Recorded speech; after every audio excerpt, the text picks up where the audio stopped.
خالق کا پیغام، انسان کے نام، پرانی مضامین کا خلاصہ، روزانہ ایک پارہ، محترم پروفیسر ڈاکٹر محمد الیاس فیصل کے ساتھ۔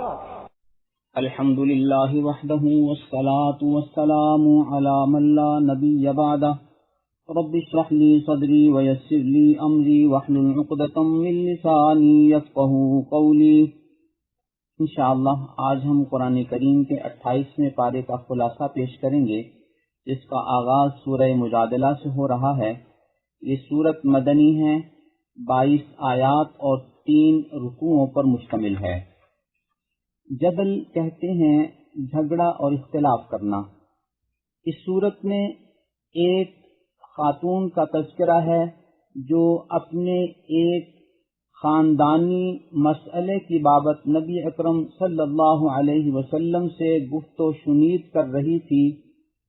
اس سے انداز کو پیش نظر رکھتے ہوئے اللہ رب العزت نے اس کے لیے جدل اور مجادلے کا لفظ استعمال فرمایا کہ اللہ فرماتے ہیں میں نے اس کے جھگڑے کو سن لیا ہے، اور پھر اس کا جواب اور حل وحی کی صورت میں اللہ تعالیٰ کی طرف سے اس صورت میں نازل ہوا۔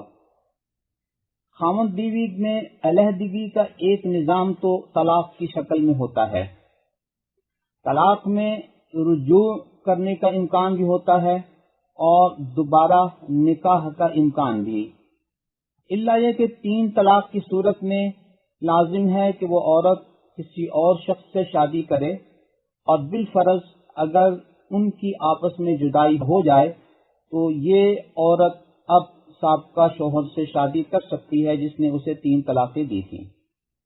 لیکن اسلام سے پہلے دائمی علیحدگی کے لیے ایک طریقہ یہ اختیار کیا جاتا تھا کہ خاوند اپنی بیوی کو ان شخصیات کے ساتھ تشبیہ دے دیتا جو ہمیشہ اس پر حرام ہیں۔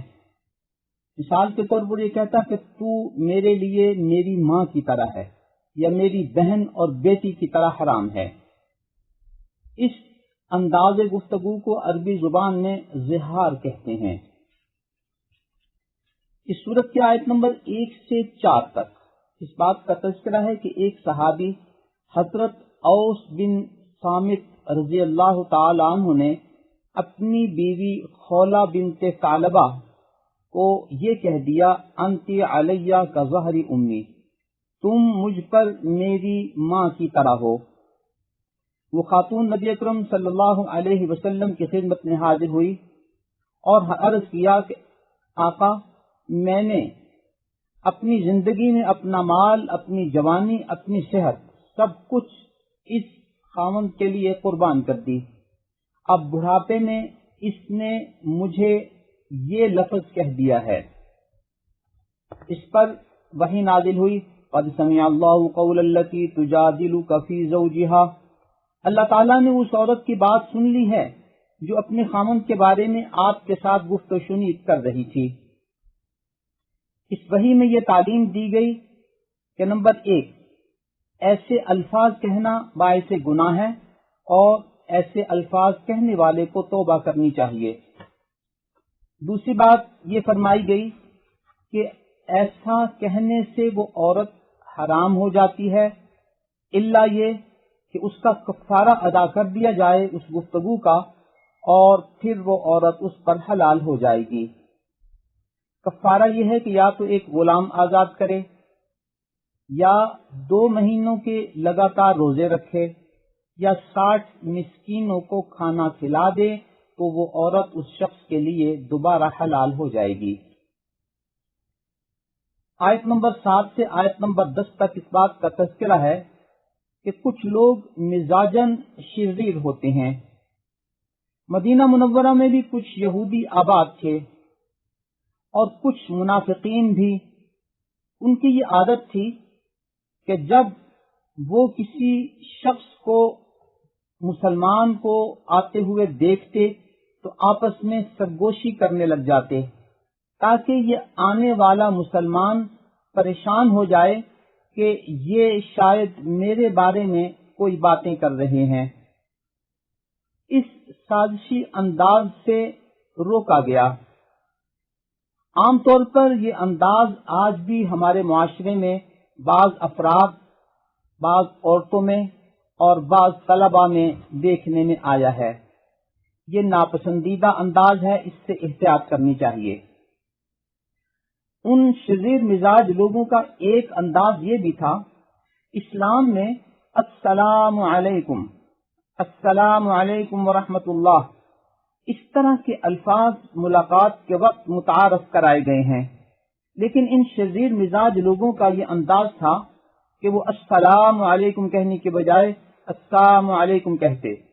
السلام کہتے ہیں موت کو، تو گویا وہ دعا دینے کی بجائے مسلمانوں کو بد دعا دیتے کہ السلام علیکم، تم پر موت ہو، اور پھر یہ کہتے کہ اگر ہم کوئی جرم کرتے ہیں تو اللہ تعالی ہمیں عذاب کیوں نہیں دیتا؟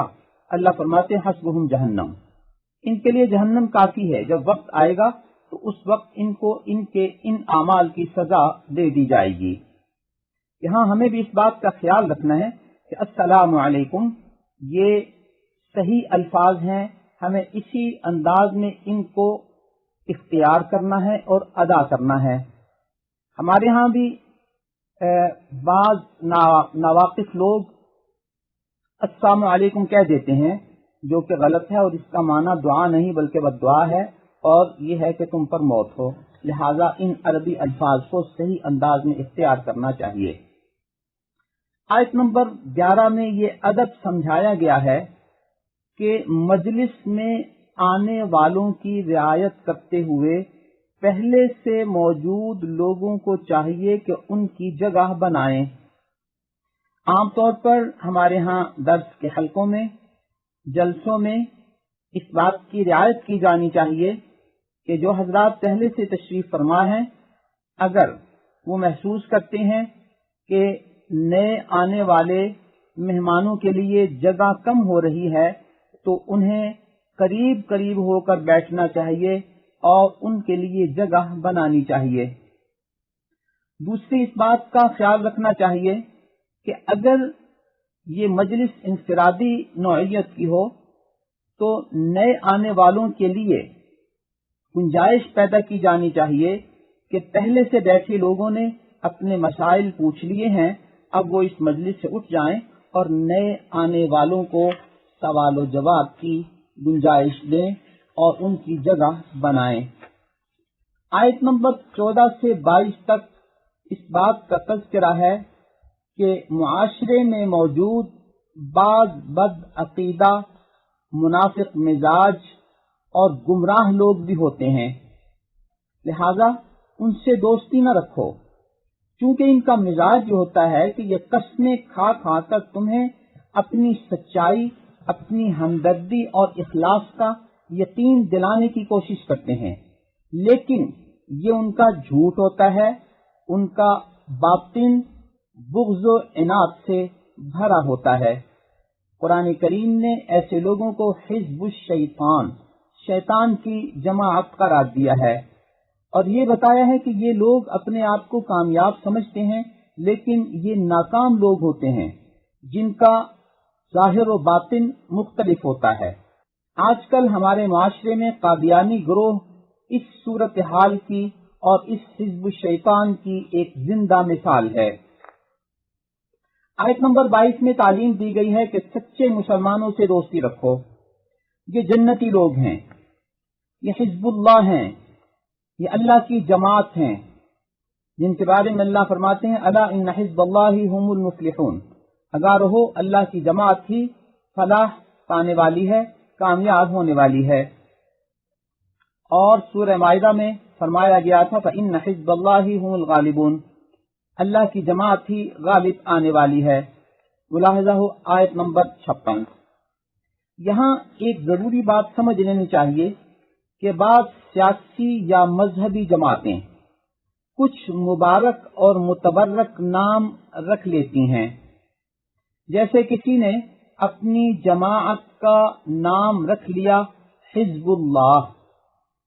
اب اصل بات تو یہ ہے کہ اگر ان کے عقائد و اعمال بھی قرآنی معیار پر پورے اترتے ہیں تو یقیناً وہ حزب اللہ ہے، لیکن اس کا یہ مطلب ہرگز نہیں کہ ایک گروہ یا جماعت اپنا نام حزب اللہ رجسٹرڈ کرا لے اور پھر باقی ان تمام لوگوں کو حزب الشیطان کہنے لگ جائے جو ان کی جماعت میں شامل نہیں۔ یہ ایک بہت بڑی غلط فہمی ہے جو معاشرے میں پائی جاتی ہے۔ جیسے 14ویں 15ویں صدی میں بعض لوگوں نے اپنے گروہ کا خود ساختہ نام رکھ لیا جماعت المسلمین، اور پھر اپنی کم علمی اور نادانی کی وجہ سے یہ سمجھ بیٹھے کہ ہم نے اپنا نام جماعت المسلمین رکھ دیا ہے تو بس ہم ہی پکے مسلمان ہیں، اور جو لوگ ہماری جماعت میں شامل نہیں ہوتے وہ مسلمان نہیں بلکہ غیر مسلم ہیں۔ بھلے لوگوں، تمہاری اس جماعت کے بننے سے پہلے کیا مسلمان لوگ موجود نہیں تھے؟ اسی طرح گزشتہ 150-200 سال میں ایک گروہ نے اپنی مسلکی جماعت کا نام اہل حدیث رکھ لیا اور عدم تقلید کے نام پر ایک مخصوص مکتب فکر کی تقلید کرنے لگے، اور اپنے تئیں اس خوش فہمی یا غلط فہمی کا شکار ہو گئے کہ ہم اپنے مکتب فکر کی تقلید کے باوجود اہل حدیث ہیں اور حدیث پر عمل کرتے ہیں، کیونکہ ہمارا نام اہل حدیث ہے، اور ہمارے علاوہ باقی تمام لوگ حدیث پر عمل نہیں کرتے۔ تو یہ بھی ایک بہت بڑی غلط فہمی ہے۔ اس کی ایک اور مثال یوں سمجھیے کہ جماعت اسلامی ایک سیاسی جماعت ہے۔ بالفرض اگر وہ یہ دعویٰ کرے کہ ہم رجسٹرڈ اسلامی ہیں اور باقی جماعتیں غیر اسلامی ہیں، تو کیا ان کے اس دعوے میں کوئی علمی وزن ہوگا؟ اس کا جواب ہوگا یقیناً نہیں۔ اسی طرح بقیہ اسلامی ناموں کی بابت بھی یہ اصول پیش نظر رہے کہ ایسے نام آپ نیک فال کے طور پر تو رکھ سکتے ہیں، لیکن اس کا یہ مطلب ہرگز نہیں ہوتا کہ آپ اپنے علاوہ دوسروں پر فتویٰ بازی شروع کر دیں۔ یہ خالصتاً جہالت ہے۔ سورہ حشر مدنی ہے، 24 آیات اور 3 رکوعوں پر مشتمل ہے۔ مدینہ منورہ میں مسلمان آباد تھے اور یہودیوں کے کچھ قبائل آباد تھے۔ نبی اکرم صلی اللہ علیہ وسلم مدینہ منورہ تشریف لائے تو میثاق مدینہ کے عنوان سے مدینہ کے باشیوں کا ایک معاہدہ ہوا۔ غزوہ بدر میں جب مسلمانوں کو فتح ہوئی تو یہودیوں نے مسلمانوں کے خلاف سازشوں کا آغاز کر دیا۔ کعب بن اشرف ایک وفد کو لے کر اہل مکہ سے ملاقات کے لیے گیا کہ ہمیں مشترکہ پلاننگ کے ساتھ مسلمانوں پر حملہ آور ہونا چاہیے۔ یہ سازشیں چل رہی تھیں کہ عمر بن امیہ دمری سے 2 افراد کا قتل ہو گیا۔ ان 2 افراد کے خون بہا کی ادائیگی کے لیے تمام حلیف قبائل سے تعاون کی درخواست کی گئی۔ مدینہ منورہ کے آئینی اور ریاستی سربراہ کی حیثیت سے نبی اکرم صلی اللہ علیہ وسلم اس خون بہا کی رقم جمع فرما رہے تھے کہ بنو نضیر یہودیوں سے بھی مذاکرات کے لیے تشریف لے گئے تاکہ وہ بھی خون بہا کی ادائیگی میں شامل ہوں۔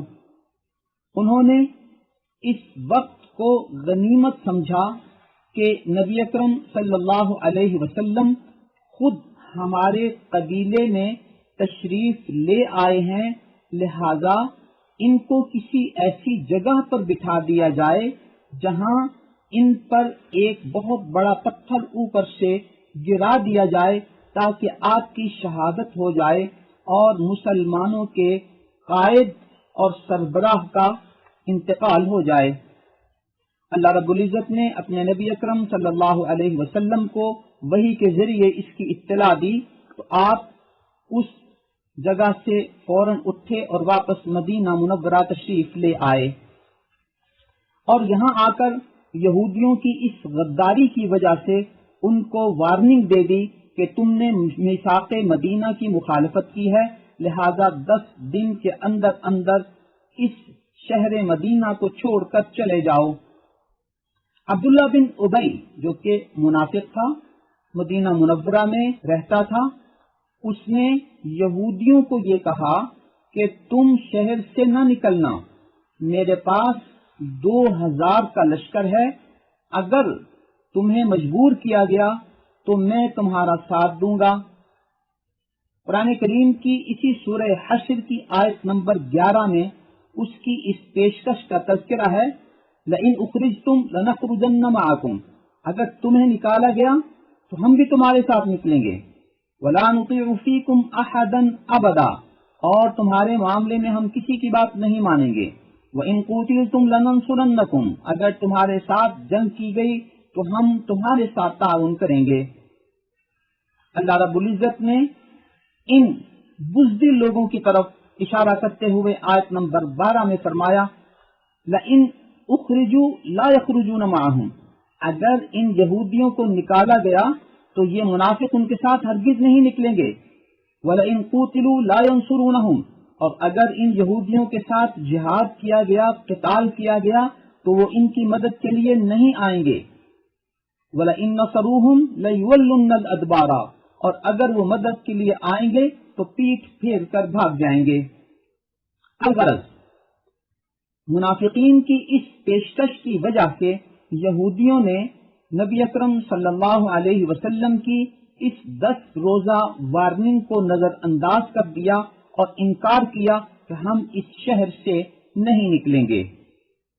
جب انہوں نے اس بات کا انکار کیا تو اللہ تعالی کی طرف سے مسلمانوں کو قتال اور جہاد اور محاصرے کا حکم دے دیا گیا، اور یہودیوں کی نفسیات اسی صورت کی آیت نمبر 14 میں بیان کر دی گئی کہ یہ تمہارے ذہن میں رہے، لا یقاتلونکم جمیعا الا فی قری محصنۃ، یہ آمنے سامنے آ کر لڑنے والی قوم نہیں ہے، بلکہ یہ محفوظ جگہوں پہ رہ کر تمہارے ساتھ لڑنے کی کوشش کریں گے، یا دیواروں کے پیچھے سے تمہارے ساتھ لڑنے کی کوشش کریں گے۔ بأسہم بینہم شدید، آپس میں ان کے بہت اختلافات ہیں۔ تحسبہم جمیعا وقلوبہم شتیٰ، آپ بظاہر ان کو اکٹھا سمجھتے ہیں لیکن ان کے دل ایک دوسرے سے جدا جدا ہیں۔ سن 4 ہجری میں نبی اکرم صلی اللہ علیہ وسلم نے ان کی غداری اور 10 روزہ وارننگ سے انکار کی بنیاد پر ان کا محاصرہ کیا۔ یہود مدینہ عبداللہ بن ابی اور اس کی منافق جماعت کا انتظار کرتے رہے، لیکن جب وہ نہیں آئے تو انہوں نے نبی اکرم صلی اللہ علیہ وسلم سے معاہدہ کر لیا کہ ہم مدینہ منورہ سے نکل جاتے ہیں۔ نبی اکرم صلی اللہ علیہ وسلم نے ان کو یہ سہولت دی کہ تمہاری غداری کی وجہ سے تمہیں قتل کرنے کی بجائے تمہیں مدینہ بدر کیا جاتا ہے، اور تم جاتے ہوئے ہر آدمی ایک ایک اونٹ کے برابر سامان لاد کر اپنے ساتھ لے جا بھی سکتا ہے، ہاں اسلحہ نہیں لے جا سکتا۔ یہودیوں کے مدینہ بدر ہو جانے کے بعد ان کا باقی ماندہ مال غنیمت کے طور پر مسلمانوں کے پاس آ گیا۔ صحابہ کرام میں سے حضرات انصار کا ایثار و قربانی دیکھیے، انہوں نے نبی اکرم صلی اللہ علیہ وسلم کو یہ پیشکش کی کہ ہمارے آقا، ہمارے یہ مہاجر بھائی چونکہ ابھی تک مالی طور پر مستحکم نہیں ہوئے ہیں، لہذا یہ سارا مال غنیمت آپ ان میں تقسیم کر دیں۔ نبی اکرم صلی اللہ علیہ وسلم نے حضرات انصار کو دعائیں دیں اور یہ مال غنیمت مہاجرین میں تقسیم کر دیا۔ اب اگر انصار کے اس ایثار کو نظر انداز کرتے ہوئے کوئی مستشرق یہ انداز اختیار کرے کہ دیکھو نبی نے اقربا پروری کی تھی اور اپنے مہاجرین میں یہ مال تقسیم کر دیا تھا، تو گویا معروضی حالات کو نظر انداز کرنے کی وجہ سے اور حالات سے واقفیت نہ ہونے کی وجہ سے عین ممکن ہے کوئی شخص کسی غلط فہمی کا شکار ہو جائے۔ لیکن دین کے معاملے میں ہمیشہ ہمیں علم کی راہ پہ چلنا ہے اور کسی بھی پہلو اور موضوع کے پورے پہلو کو سمجھنے کی کوشش کرنی ہے اور پھر اس کے بارے میں کوئی رائے قائم کرنی ہے۔ آیت نمبر 18 میں آخرت کا فکر دلایا گیا ہے، قرآن کریم کی فضیلت بیان کی گئی ہے، اور اس سورت کی آخری 3 آیت میں اللہ رب العزت کے 18 اسماء الحسنی کا ذکر ہے۔ ان 3 آیات کو صبح و شام پڑھنا باعث اجر و ثواب ہے۔ یہاں ایک اہم بات ہمیں پیش نظر رکھنی ہے کہ گزشتہ سورہ مجادلہ میں زہار کا جو پس منظر بیان کیا گیا، اس پس منظر کے باوجود یہ حکم رہتی دنیا تک کے لیے ہے، قیامت تک کے لیے ہے کہ کوئی بھی شخص اگر اپنی بیوی کے بارے میں ایسے الفاظ استعمال کرتا ہے تو یہ مسئلہ سب کے لیے رہبر و رہنما ہوگا۔ یعنی اسی طرح سورہ حشر میں یہودیوں کے ساتھ معاہدے کی خلاف ورزی کی بنیاد پر جو سلوک کیا گیا، یہ مسئلہ رہتی دنیا تک ہمارے لیے رہبر و رہنما ہے اور یہ قرآن کا رہتا ہوا پیغام ہے۔ یہاں ایک جملہ استعمال فرمایا گیا، وَمَا آتَاكُمُ الرَّسُولُ فَخُذُوهُ وَمَا نَهَاكُمْ عَنْهُ فَانْتَهُوا۔ رسول جو تمہیں عطا فرمائے وہ لے لو، جو تمہیں حکم دے اسے قبول کر لو، جس سے تمہیں روکے اس سے رک جاؤ۔ گو کہ یہ الفاظ بھی اسی واقعے کے تناظر میں ہیں، لیکن دیگر تمام صورت کے حکم کی طرح ان کا حکم بھی رہتی دنیا تک کے لیے ہے کہ ہمیں آپ کے احکامات پر عمل کرنا ہے اور جن چیزوں سے آپ صلی اللہ علیہ وسلم نے روکا ہے ان سے رکنا ہے۔ سورہ ممتحنہ مدنی ہے، 13 آیات اور 2 رکوعوں پر مشتمل ہے۔ اس کی آیت نمبر 10 میں فَامْتَحِنُوهُنَّ، ان کا امتحان لو، آزمائش کرو۔ اس نسبت سے اس سورت کا نام ہی سورہ ممتحنہ ہے۔ اس کی آیت نمبر 1 سے 6 تک اس بات کا تذکرہ ہے کہ اگر دشمن سے تمہارے تعلقات اچھے ہوں اور تمہارے کچھ معاہدے ہوں تو ان معاہدوں کی پاسداری کرو، لیکن یہ بات تمہارے پیش نظر رہے کہ عموماً دشمن کو اپنا دوست نہ بناؤ، کیونکہ اگر انہیں تم پر کوئی موقع مل جائے تو وہ اپنی خفیہ دشمنی کا ہر ممکن اظہار کریں گے اور انتقام لیں گے۔ نمونے کے طور پر بیان کیا گیا کہ دیکھو سیدنا ابراہیم علیہ السلام نے عقیدہ توحید کی بنیاد پر اپنے تمام رشتے ناطے منقطع کر لیے، حتیٰ کہ اپنے والد سے بھی نظریاتی براءت کا اعلان کر دیا، اور وہ تمہارے لیے نمونہ ہے۔ آیت نمبر 7 سے 10 تک اس بات کا تذکرہ ہے کہ جن دشمنوں سے تعلقات رکھنے یا نہ رکھنے کی بابت تمہیں بتایا گیا ہے، یہ عموماً 2 طرح کے لوگ ہوتے ہیں۔ پہلا طبقہ وہ ہوتا ہے جو تمہارے ساتھ جنگ نہیں کرتا، تم بھی ان کے ساتھ حسن سلوک کا معاملہ رکھو۔ دوسرا طبقہ دشمن کا وہ ہے جو تم سے جنگ کرتا ہے، تم سے لڑتا ہے اور تمہیں تمہارے گھر بار سے نکالنے یا نکالنے والوں کی مدد کرتا ہے، تو ایسے لوگوں سے دوستی کرنے سے منع کیا گیا ہے۔ آیت نمبر 12 میں نبی اکرم صلی اللہ علیہ وسلم کا عورتوں سے بیعت لینا، اس کا تذکرہ ہے۔ یہاں 6 امور پر بیعت لی گئی۔ نمبر 1، آپ عورتوں سے بیعت کریں کہ وہ شرک نہیں کریں گی، چوری نہیں کریں گی، زنا نہیں کریں گی، اپنی اولاد کو قتل نہیں کریں گی، کسی پر بہتان نہیں لگائیں گی، اور چھٹی بات یہ ہے کہ نبی اکرم صلی اللہ علیہ وسلم کی نافرمانی نہیں کریں گی۔ اس موقع پر یہ بات پیش نظر رہے کہ نبی اکرم صلی اللہ علیہ وسلم فتح مکہ کے بعد عورتوں کی بیعت کر رہے تھے کہ ایک خاتون سیدہ امیہ بنت رقیقہ، انہوں نے عرض کیا کہ یا رسول اللہ صلی اللہ علیہ وسلم، ہم چاہتی ہیں کہ آپ کے ہاتھ میں ہاتھ دے کر بیعت کریں۔ آپ نے ارشاد فرمایا انی لا اصافح النساء، میں عورتوں سے مصافحہ نہیں کرتا، میں عورتوں کے ہاتھ میں ہاتھ نہیں دیتا۔ اس سے واضح ہوا کہ غیر محرم اور اجنبی عورت کے ساتھ مرد کا مصافحہ کرنا جائز نہیں ہے۔ یہاں آپ کو تعجب ہوگا کہ مغرب کے پروردہ ایک شخص غامدی نے مرد اور عورت، لڑکے اور لڑکی کے مصافحے کے جواز پر گفتگو کرتے ہوئے اپنے ایک ٹاک شو میں کچھ خود ساختہ اصول بنا کر مرد و عورت، لڑکے اور لڑکی کے مصافحے کو جائز قرار دیا ہے۔ اس نے کیا بنیاد بنائی وہ سنیں۔ وہ کہتا ہے مرد و عورت جب ملیں تو ان کو کچھ آداب سکھائے گئے ہیں۔ قرآن کریم میں ان سے کہیں یہ نہیں کہا گیا کہ مصافحہ کرنا حرام ہے۔ نمبر 2، اس کا تعلق کلچر اور تہذیب سے ہے۔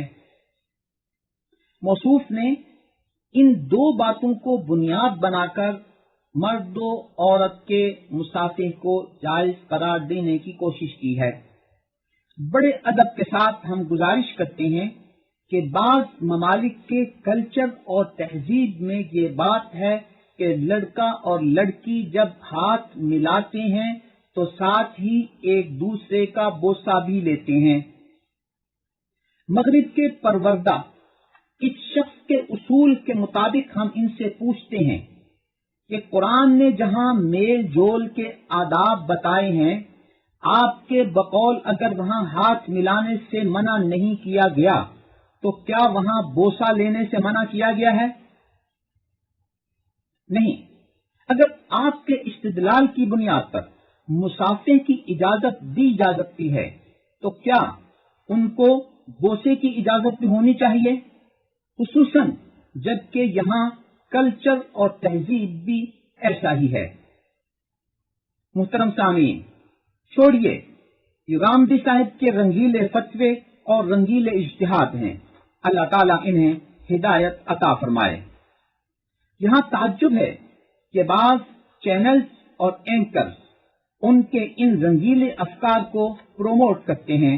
سورہ صف مدنی ہے، 14 آیات اور 2 رکوعوں پر مشتمل ہے۔ اس میں صف کا تذکرہ ہے، لہذا اس سورت کا نام سورہ صف ہے۔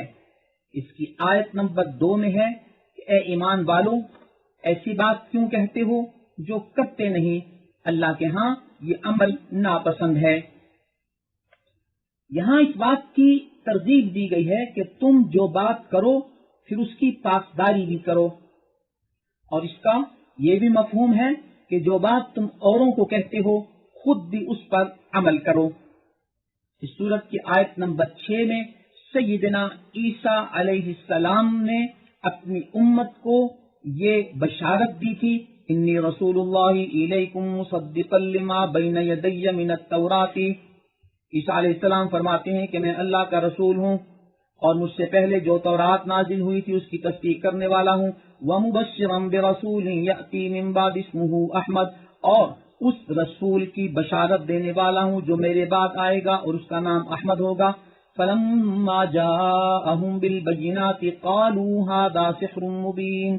آگے جا کر اس بات کا تذکرہ ہے کہ عیسیٰ علیہ السلام کی بشارت کے مطابق جب وہ نبی آ گئے تو انہی عیسائیوں نے، عیسیٰ کے ماننے والوں نے اس نبی کی تصدیق نہیں کی اور اس کا انکار کیا۔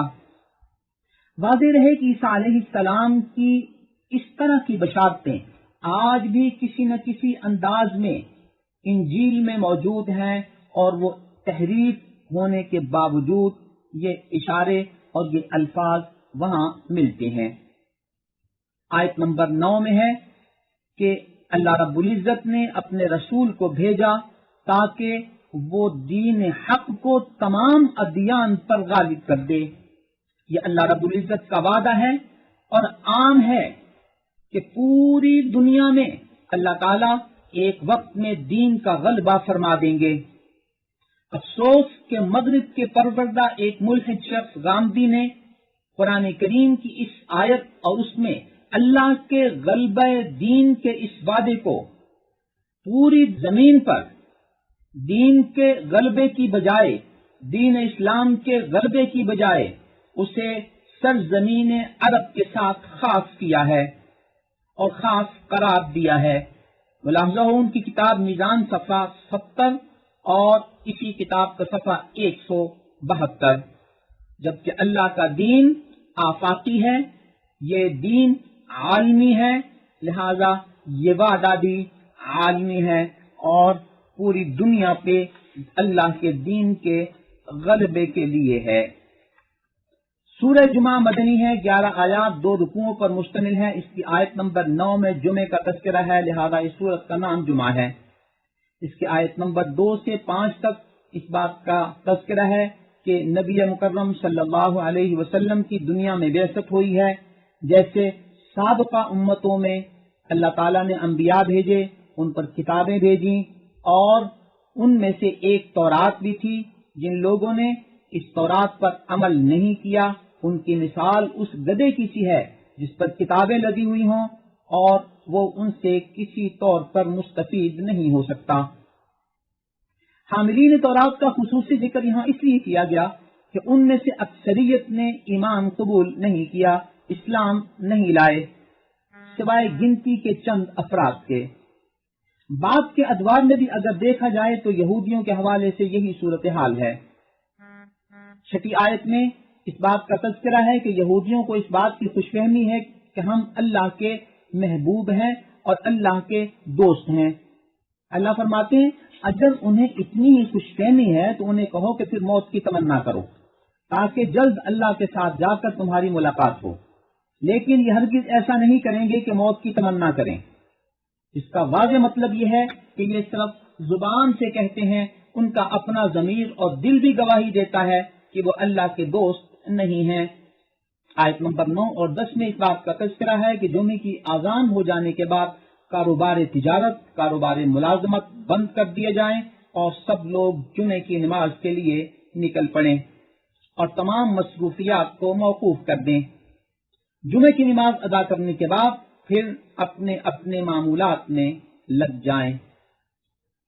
سورہ منافقون مدینہ منورہ میں نازل ہوئی، 11 آیات 2 رکوعوں پر مشتمل ہے۔ اس کی پہلی آیت میں منافقین کا تذکرہ ہے، لہذا اس سورت کا نام ہی سورہ منافقون ہے۔ اسلامی معاشرے میں عموماً ایک طبقہ ایسا موجود ہوتا ہے جو زبانی جمع خرچ بہت کرتا ہے جبکہ اس کے دل میں کفر چھپا ہوتا ہے، یا کفر کے لیے اس کے دل میں ہمدردی ہوتی ہے، یا وہ کفر کا نمائندہ ہوتا ہے لیکن ہمارے ماحول اور معاشرے میں رہتا ہے۔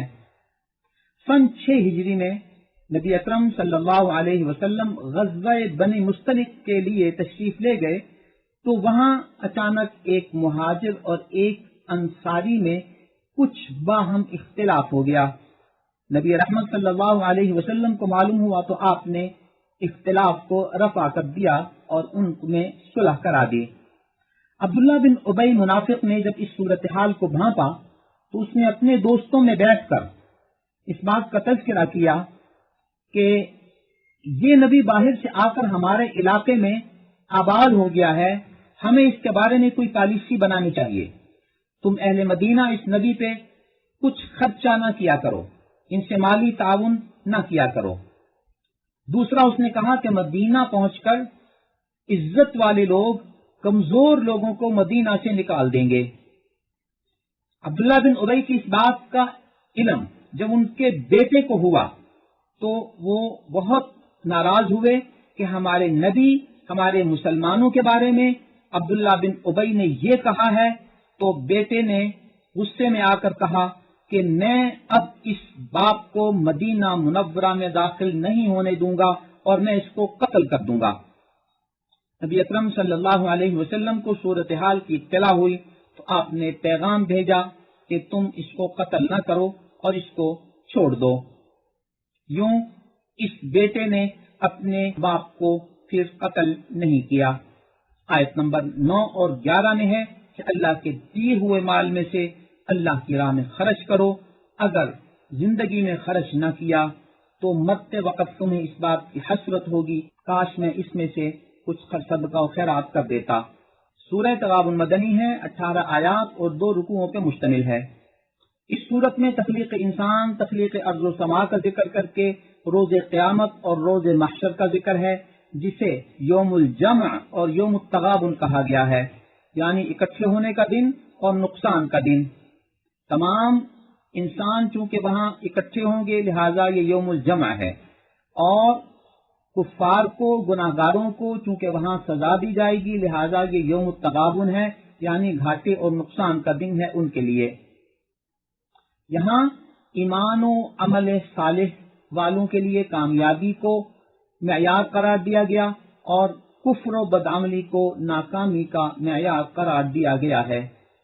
آیت نمبر 14 میں انسان کو متنبہ کیا گیا ہے کہ عام طور پر انسان بہت سے برے اعمال اپنے بیوی بچوں کے لیے کرتا ہے اور ان کے لیے حرام کماتا ہے، جس کا نقصان خود اسی شخص کو ہوگا۔ تو یہاں چونکہ یہ بیوی بچے اس کے نقصان کا سبب بن گئے لہذا وہ گویا اس کے دشمن قرار پائے۔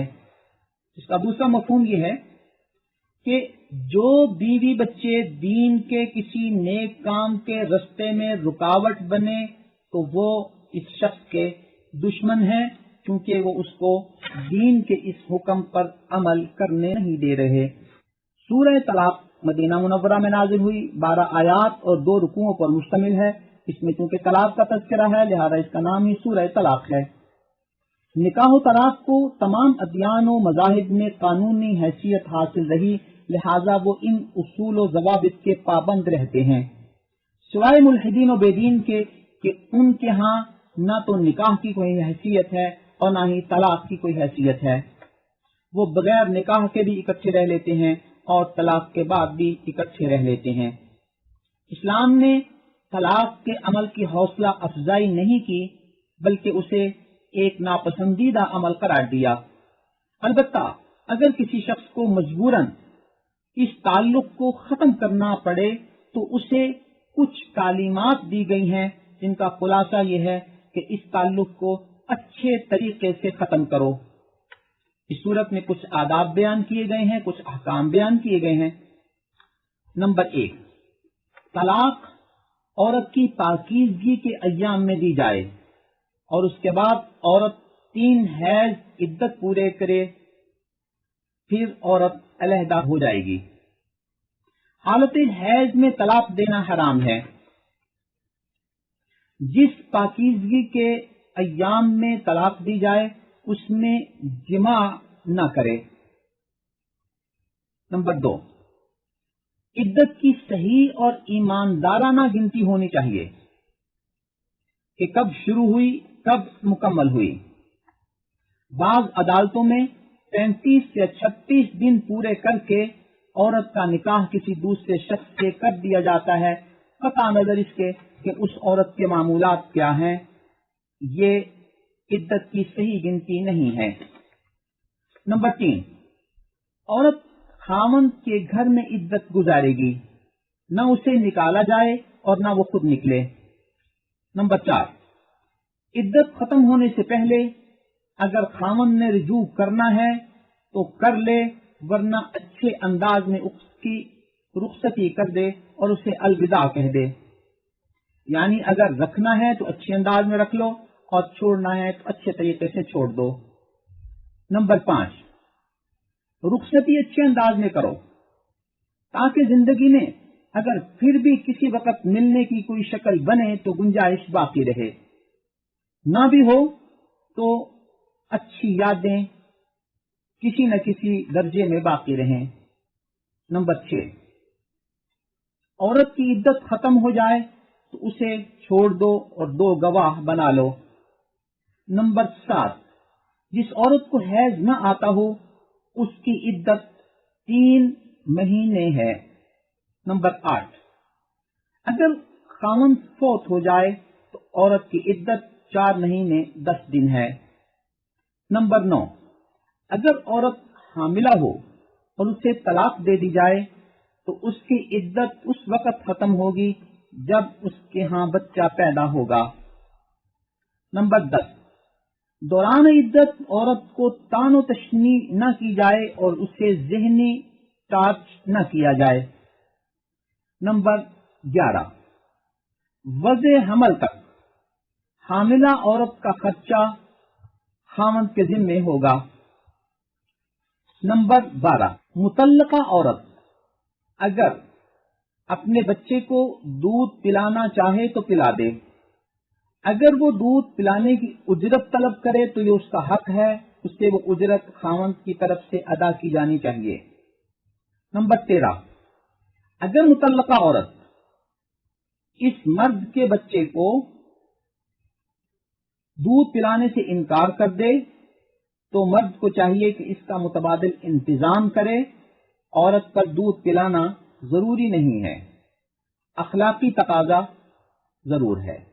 نمبر 14، خاوند کو چاہیے کہ اپنی آمدنی کے معیار کے مطابق عدت کے دوران عورت پر خرچہ کرے۔